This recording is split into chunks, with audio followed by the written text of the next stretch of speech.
Welcome to the wonderful world of wellness with Dr. Andy Mencia. This medical program heard from 7 to 7:30 each Saturday right here on WSBR 740 AM is brought to you by the Adult and Geriatric Center under the medical direction of geriatrician Dr. Andy Mencia.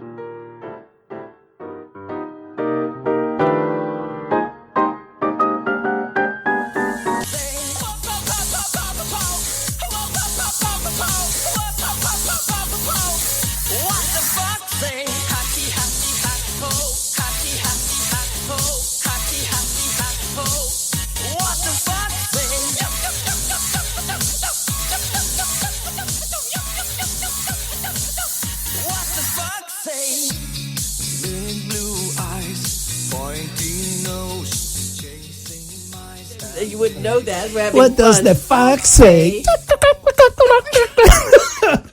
Anita, good morning. Listen, I'm just here and I'm enjoying the whole thing. Why don't you explain at least why you're acting like a fox? Because we don't know what the fox say. No, we had a fox that came by my house. You know, I just bought a house, and it's on the golf course there in Coral Ridge, right? Coral Ridge Country Club. And everybody asked me, Doctor, do you golf? I used to golf in Hawaii, but I'm not a golfer. I mean, I work too hard. Yeah. And you're a swimmer. I'm a taekwondo. Taekwondo. I know, but you swim. Do you swim in your pool too? I'm a swimmer. I love scuba diving and, you know, that kind of stuff. So you see this fox. You're sitting there So at your I'm pool. sitting there having my happy hour, and I see my Grandmaniel cup is empty. I say, what the heck is going on? Who drank my Grandmaniel? I say, maybe this Russian girl can buy and sneak out. Right. How about Ina? And, yeah. Innocent Ina. Yeah. So I see this little fox, you know, like very close to me, very friendly. You know, usually this animal, they run away from human. But this, I put him on Facebook, or her, I think it's her. I put her on Facebook, and then she left, went by the pool, and I'm watching, taking pictures, posting them on Facebook. She left, and then a little while later, she came back and came close to me. I said, oh my God, this is so cool. So I went in, you know, some people have fox as pets. I didn't know that. Yeah. So I Google and I said, let me look at this thing, because, you know, they can have rabies and what have you. You know, you get concerned as a doctor. Like, I'm not going to get close to her, but it was a wonderful, nice experience. So I wasn't lonely for that moment. I have company. But I always have company. I get the cockroaches. But wait a minute. Then what happened on the YouTube? Oh, then we're going to YouTube, and I see this video called "What Does the Fox Say?" And so I play for you. Those who really viral. are listening, go on YouTube and go to What Does the Fox Say? Because it's a fantastic YouTube, and it's so cute. But anyway, okay. When I saw when I see my staff like sort of down, and I play, and you see everybody dancing and singing, and then everybody get in a good mood. Right. And, you know, because you know we take care of people. You know, especially when I'm doing aesthetic. You know, you become an artist. When you're doing aesthetic, you're working on people's face. You want to make them young and beautiful and handsome. And, you know, so I want like good music, good vibe coming by. That's a good thing. Yeah. So when Dr. Mencia came in this morning, I told him I was disturbed because I have some people I know. It seems like everyone who's been smoking they're all getting lung cancer. That's not true because a lot of people don't. But you then piped in and said there's a big thing happening in your office. Yes, at the center, I spoke with Dr. Keith Robinson, who is the new president for the either the Florida Lung Association or the Broward Lung Association. I think it's the state. And he's very involved, and he just took over the presidency. So he volunteered our center to be one of those medical centers to be lit up next month for lung awareness, So lung is cancer green, awareness. green is the color? I think it's green. I'm not certain. I'm not sure. I know they gave the information to Patricia at the office. So it's really to make people aware to try to stop smoking. To stop smoking, and we're going to do some fundraising events also to try to raise money to, make better diagnosis on patient. Okay, so let's And go. you asked a good question. I asked you the question. Do you want me to ask it again? Oh, yes. All right. So I said to you, Dr. Mencia, people really respect you, your patients love you, but people have addictions, whether it's alcohol or smoking or even overeating or even sex. Or sex, whatever it work. is. Some, workaholic. Work, definitely. Some of us are addicted to work. Right, definitely. But the ones that are really more serious even are the ones that cause death. So we're talking about smoking, and we're talking about drugs, and drug addiction. Alcohol.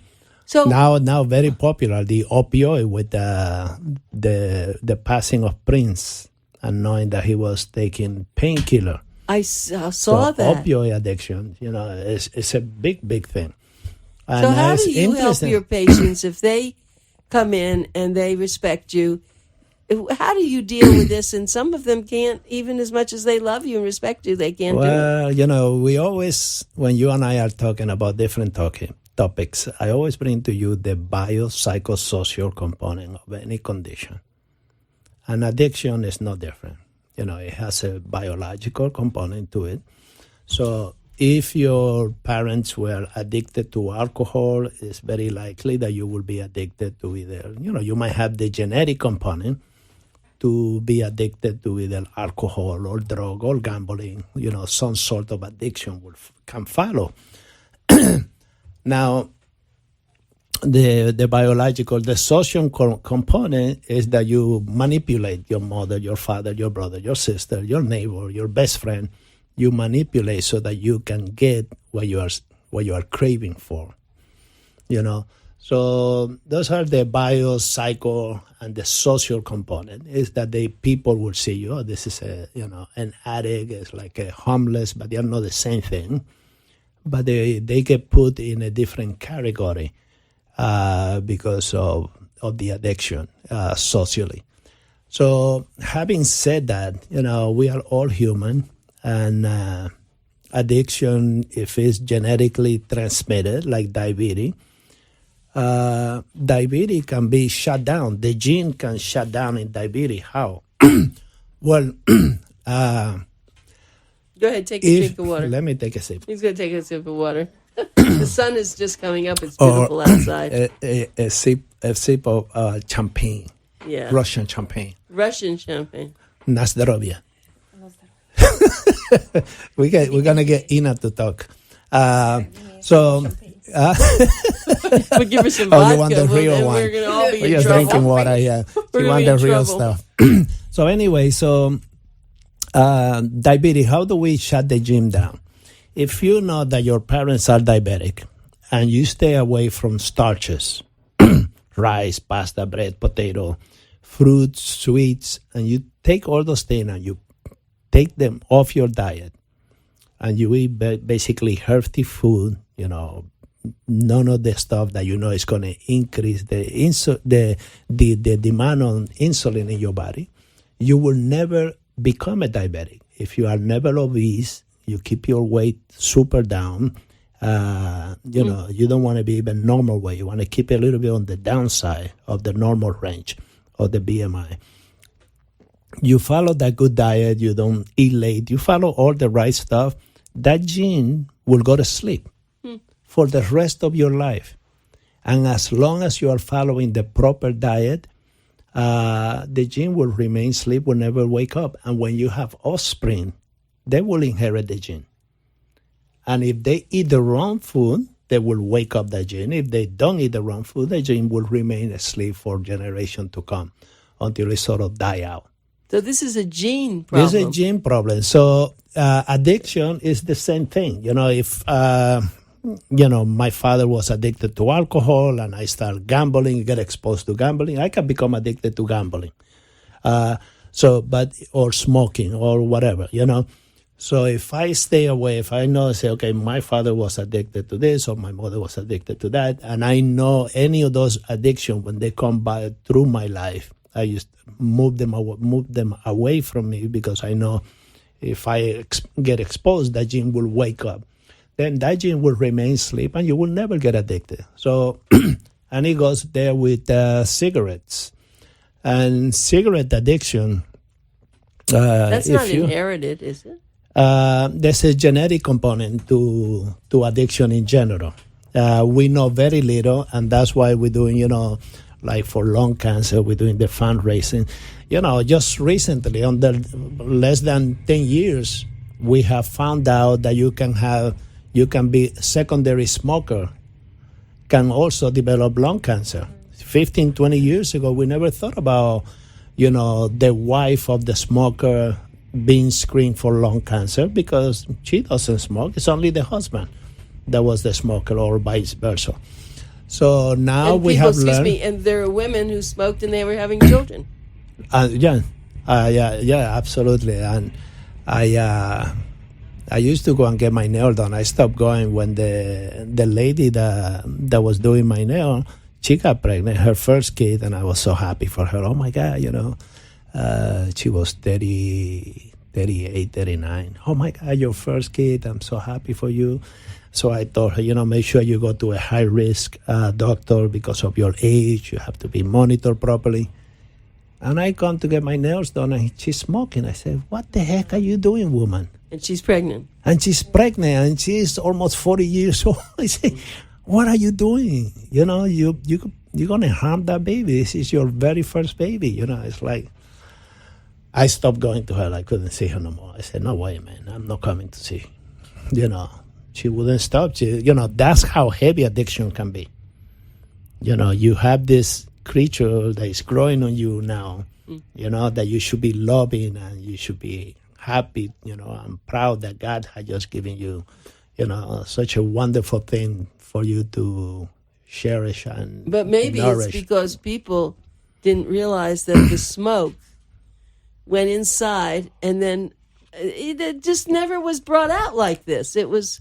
Well, if you remember in the 70s and probably, even in the 40s, and when TV started coming about, and people started putting commercial on cigarettes, if you remember that time, when people used to put commercials on cigarettes. All the time. Well, and the newspaper, you look at all those magazines, you go back, and smoking was sexy. Well, all the movies. It was beauty, yeah. All the movie stars. They in all all the movies, everyone smoked. Yeah, because it was supposed to be sexy and beautiful. You smoke, it's like you have a tuxedo. And Exactly. So smoking was a sexy thing. And so people, even during the Depression, they made sure that the cigarettes were there. They didn't have money for food, but they would have money for that cigarette because it was a status. And something else I noticed, people who smoke usually are thinner. Of course, yeah. And why? Well, because they don't have to eat. With the nicotine, right? With the nicotine, it sort of cut down or it curbs the appetite. And when I'm trying to work with my patient to stop smoking, I let them know. The first thing I do with my patient is I tell them it's a process to stop smoking. And the first thing I do with them, and they get surprised a lot of time, I say, we're going to go on a diet. And they go, on a diet? But I don't need a diet. Look at me. I say, no, you're going to need a diet because you're going to gain weight when you stop smoking. And that's especially in women. That's one of the main reasons they go back into cigarette, because they stop smoking, they gain 40 pounds, they hate the way they look now, and they say, no way, I'm going back to smoke. I need to lose this 40 pounds again. And they go back into the nicotine.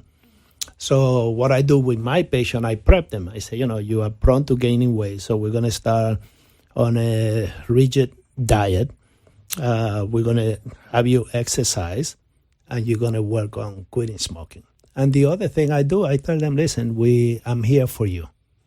A lot of times the doctor will get, I heard so many stories practicing medicine that I hear patients say, the doctor just kicked me out of the office.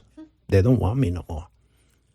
And really? Because they smoke and they wouldn't quit, or they relapse into smoking.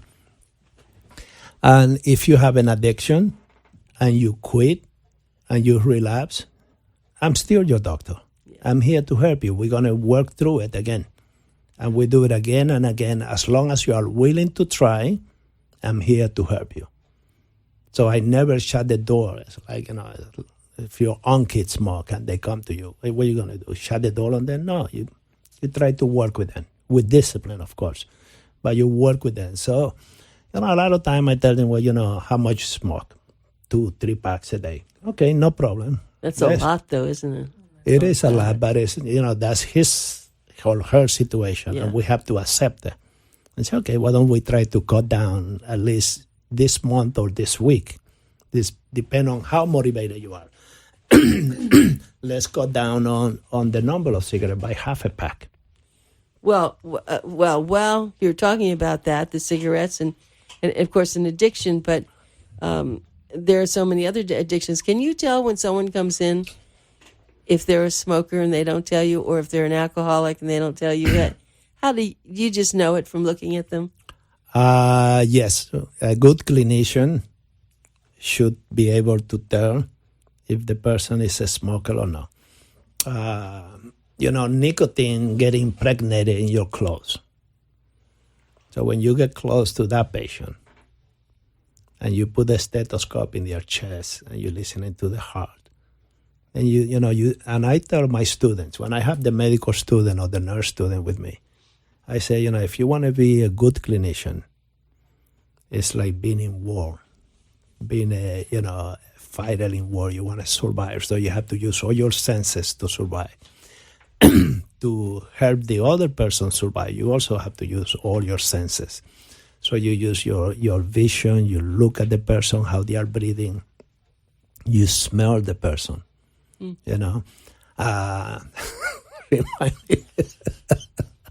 It reminds me of the Cure Symposium. What happened? Something happened? Yes, after I finished speaking, one of the ladies that was talking to me, she come close to me and she smelled me. She goes, Do you want to smell you? Me. Yeah. She said, what do you have on? You smell so good. You never told me this. And Ina's looking at me like, what did you have on? You had a perfume. It wasn't some kind of natural perfume. It was some perfume. Oh, okay. So I smelled under my arm. I went, no, it's the perfume. She goes, it smells good. So she asked me, I said, I have no idea. I just grabbed one of those perfumes. Right. Oh, that's very funny. So anyway, a good clinician should use all their senses. So sometimes we get this, the smell. But I never tell my patient until I listen to the lung. Then I listen to the lungs. And the lungs of a smoker is very different from the lung of a non-smoker. Oh, really? Yeah, you can take in the laboratory, of course. When a person dies, you take two cadavers, and you take the lung and you slice one slice of the lung. As long as like cheese. You can slice it into little slices. And you take it and you put it between your finger and you squeeze. The normal lung is like a sponge. You can squeeze it and it will bounce back.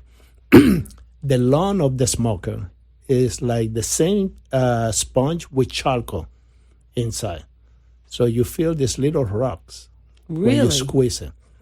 Really? And the lung of the non-smoker is very clean, kind of a pale white, shooting toward yellow.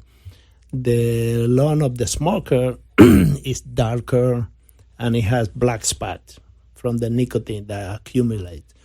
And those chemical changes, the impregnation that we get with the nicotine is what take the cells that are trying to fight this foreign body, and the cells just start multiplying so fast that one of them will turn into the wrong type of cells. It's no longer a lung cell, it becomes just something else. And that's how lung cancer will develop. Okay, and well, you're... It's on cell division. Cell division, I didn't know any of that. So that's good. And I just want to tell everybody about you a little bit. And then I want to come back and talk about alcohol addiction, because I wanted to tell you a story. I can smell that on people, even though... And we can talk about that. Dr. Andy Mencia, he is just so famous here in South Florida, and he is the founder of AGI Medical and Dental Centers, and now he's expanded. They've been in Fort Lauderdale for so many years, and now they're in Boynton Beach, and they have the finest medical practitioners. And the one person I just adore, of course, well, not they're both of them. He believes in nutrition, as he was saying, and when you come to him, you actually get to meet with a nutritionist, and they're just so loving and special there. Let me give you a phone number. Why don't you make an appointment in Fort Lauderdale at 954-489-1345, or in Boynton Beach, 561-270-6494. But you can go on their website, which is AGIFL, stands for Adult Geriatric Institute, agifl.com, and you'll see everything. And I don't want to forget people who are at home. They're homebound. They can't get out. There's help for you. Years ago, there wasn't much help. But Dr. Mencia has developed a wonderful homebound program. So all you have to do is call, and they'll get people at your house to help you. It's really the most wonderful thing he's done. Now, I want to talk let me tell you something. I work, and I don't want anyone to know who this person is, but sometimes I go to meetings, and when I sit next to this person, and of course this is luncheon, so there's no alcohol at these luncheons, I smell her. I can smell when she talks to me. There's a residue of alcohol. Yeah. So I'm just curious about what you find with your patients. Well, basically, again, when you smell the patient, you can tell that, they have the eye opener. And when you drink alcohol, if you, especially if you are homebound or you spend most of you retire, so you spend most of your time at home with your wife or your husband, and you notice that you start drinking earlier than what you used to, then you are getting addicted to alcohol. The person that live at home or is retired and is able to wait for the evening to have a drink or two of beer, those are no alcoholic. Those are not the people we are talking about. We're talking about the people that they have to drink earlier and earlier, 7 days a week, because they feel the lack of alcohol as their disease. So they need alcohol in their body to maintain that feeling that they get, when they are chronically drunk.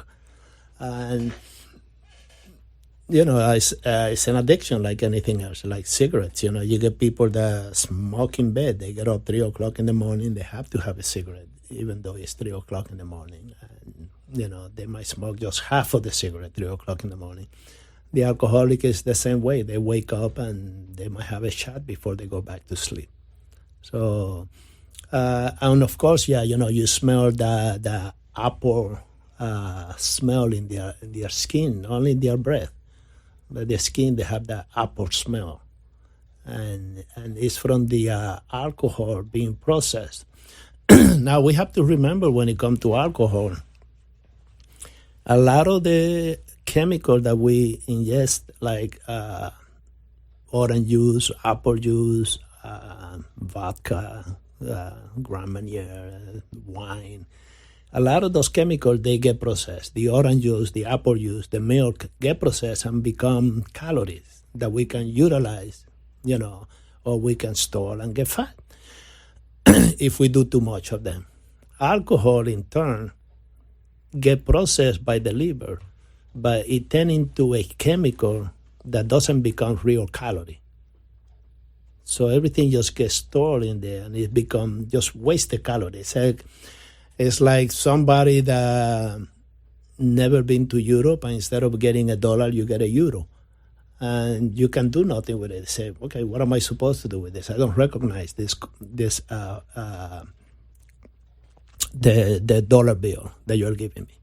If it's a dollar bill, then you say, oh, okay, I recognize this. If it's a peso or a euro, I don't recognize the exchange doesn't exist. So in the liver, there's no an exchange for alcohol when the alcohol get processed.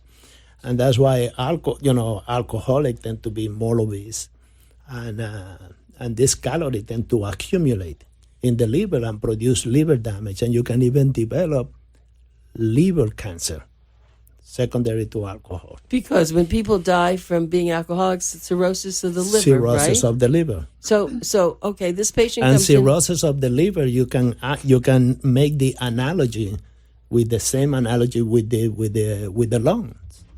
You know, the liver is also a very smooth. If you imagine like a prune, the color of the prune, the liver is more or less like the prune in color, but a nice, smooth, sponge-like texture, and you can squeeze the liver. You know, I love liver with onion. You like liver? Do you eat liver? I love liver, I love actually. liver with onion. I love that too, Yeah. but we don't eat that much anymore. Why? We should. Because it's full of alcohol. I don't know. All right, that's good. But liver's healthy, isn't it? Liver is very healthy. Yeah, it's very healthy. Okay. But you can see the liver when the liver has cirrhosis, it becomes very harsh. It's no longer like spongy, like the liver we are used to touch. So the person, as they drink more and more and more, they accumulate so much fluid in their belly, and they get that big belly. We used to call it the beer belly. I remember. Beer belly. But the alcoholic get a belly full of liquid, not full of fat. Hold that thought, because we have to go off, and we will be back. Thank you for just sticking with us, Dr. Mencia. Thanks for listening to The Wonderful World of Wellness with Dr. Andy Mencia. Be sure to tune in each Saturday morning from 7 to 7:30 right here on WSBR 740 AM.